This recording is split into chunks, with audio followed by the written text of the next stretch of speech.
Halo semua, salam sejahtera Malaysia, tuan-tuan dan puan yang amat dihormati. Selamat datang ke channel Fels Lifestyle. Terima kasih kerana masih setia untuk mendapatkan isu-isu hangat info terkini politik di Malaysia. Saudara-saudara, bercakap tentang isu hangat di Malaysia, baru-baru ini sudah pasti tular di media sosial berkaitan dengan isu stalking kalimah Allah. Kita sebagai rakyat Malaysia yang berbilang agama, kaum, dan bangsa perlu menghormati antara satu dengan yang lain. Namun isu stalking kalimah Allah ini, kita dapat lihat ini adalah isu yang amat sensitif. Dan ini membawa kepada banyak kecaman, bahkan membawa kepada banyak respon-respon, pandangan-pandangan daripada kepimpinan politik, daripada orang-orang besar.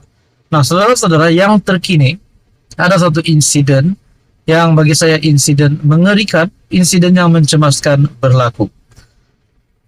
Satu artikel daripada Malaysia Kini, PAS PKR kecam insiden baling bom pada kedai KK Mart, diterbitkan pada 27 Mac.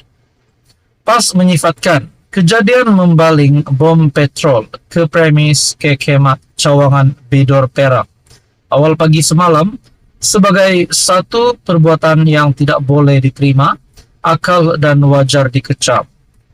Ketua penerangannya Ahmad Fadli Syari berkata, tidak ada sebarang ruang boleh dibiarkan untuk perbuatan seperti itu menjadi norma dalam masyarakat atas apa jua alasan sekalipun. Undang-undang dan keadilan tidak boleh terlaksana melalui tangan sendiri secara individu kerana kita mempunyai kerajaan dan pihak penguat kuasa undang-undang yang diberikan hak di dalam perlembagaan. Saya rakamkan takziah dan simpati kepada pihak yang menjadi mangsa dalam insiden balingan bom petrol ini. Pada masa yang sama menuding jari kepada mana-mana pihak yang merupakan satu perbuatan yang tidak bertanggung jawab, katanya dalam kenyataan. Semalam pihak polis mendedahkan kamera litar tertutup yaitu CCTV di Cawangan Kekemat berkenaan merakam individu yang dipercayai dalam kejadian membaling bom petrol di kedai Serbaneka Terbabit. Ketua Polis Perak Muhammad Yusri Hasan berkata, lelaki itu dilihat kira-kira jam 5.35 pagi di kaki 5 berhampiran kedai dan turun dari kereta berwarna gelap yang mempunyai pelekat syarikat penghantaran. Dia dilihat membaling botol kaca, dipercayai mengandungi minyak tanah, dan meninggalkan tempat kejadian sejurus selepas itu. Kekemat menjadi tumpuan kontroversi selepas stalking yang tertera kalimah Allah ditemui di 3 cawangannya. Sementara itu, Naib Presiden PKR, Nik Nazmi Nik Ahmad berkata, semua pihak bertanggung jawab dalam mengekalkan keharmonian di Malaysia yang berbilang kaum ini. Tegasnya, sikap berlebihan dalam menangani isu ini mampu mempengaruhi individu-individu tertentu untuk bertindak ekstrim seperti insiden melontar bom petrol ke kedai kekemat. Islam pada asasnya menjunjung keadilan yang dijalin dengan belas kasihan. Kita seharusnya mengekalkan belas kasihan dan empati, bukannya menaikkan kemarahan atau kecaman. Tonton artikel daripada Malaysia Kini, Anda boleh lihat dalam artikel daripada Malaysia Kini bertajuk PAS PKR kecam insiden baling bom pada kedai kekemat. Sekian saja, teruskan bersama di dalam channel ini untuk info yang seterusnya.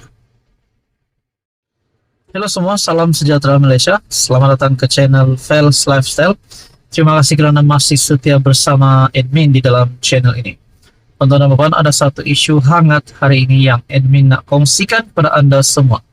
Sudah pasti sebelum ini, pada pilihan raya umum ke-15 yang lalu, kita mendengar parti ataupun gabungan Perikatan Nasional yang dilibatkan dengan wang judi dalam kempen pilihan raya umum ke-15 yang lalu. Bahkan kita juga mendengar terdapat beberapa kerusi yang ditarik kerana terlibat rasuah. Nah, saudara-saudara, kita bercakap tentang siasatan SPRM terhadap PN dan wang judi dalam kempen PRU 15. Apa update terkini berkaitan dengan keputusan siasatan SPRM ini? Adakah siasatan ini sudah dilupakan? Adakah siasatan ini masih berjalan? Ataupun ya, itu menjadi persoalannya. Apa update terkini? Saudara-saudara yang amat dihormati, dalam satu artikel daripada harapandaily.com berkongsi apa jadi pada siasatan SPRM terhadap Perikatan Nasional dan uang judi dalam kampanye PRU 15. Kertas siasatan SPRM ke atas PN yang didakwa menerima habuan perjudian telah dikembalikan oleh Timbalan Pendakwa Raya untuk siasatan lanjut. Kertas siasatan kes ini telah diserahkan oleh SPRM untuk kajian dan arahan Timbalan Pendakwa Raya berkenaan hasil siasatan dan dikembalikan kepada SPRM untuk tindakan siasatan lanjut. Jelas Menteri di Jabatan Perdana Menteri, Undang-Undang dan Reformasi Institusi Datuk Seri Azalina Othman Said. Justru SPRM tidak dapat mendedahkan butiran siasatan tersebut berdasarkan subsection 29 dalam kurungan 4 Akta SPRM yang menyatakan bahwa mana-mana siasatan tersebut hendaklah dirahsiakan dan tidak boleh didedahkan oleh mana-mana orang sehingga orang tertuduh tersebut dipertuduh di mahkamah. Tindakan ke atas perbuatan jenayah termasuk siasatannya tidak mempunyai apa-apa had masa. Beliau berkata demikian dalam jawaban bertulis kepada Lim Guan Eng PH Bagan. Kes ini adalah berikutan dakwaan bahwa PN telah mendapat dana syarikat perjudian untuk kampanye pilihan raya mereka dalam PRU umum ke-15. Tuan-tuan, kalau saja siasatan ini berjalan dan keputusan siasatan dapat membuktikan bahwa memang Perikatan Nasional pimpinan Muhyiddin Yassin Hadi Awang, pimpinan Bersatu dan PAS serta gerakan yang terlibat dengan wang judi untuk kampanye PRU 15 lalu, adakah gabungan PN ini akan dibubarkan, akan diharamkan untuk bertanding lagi selepas ini?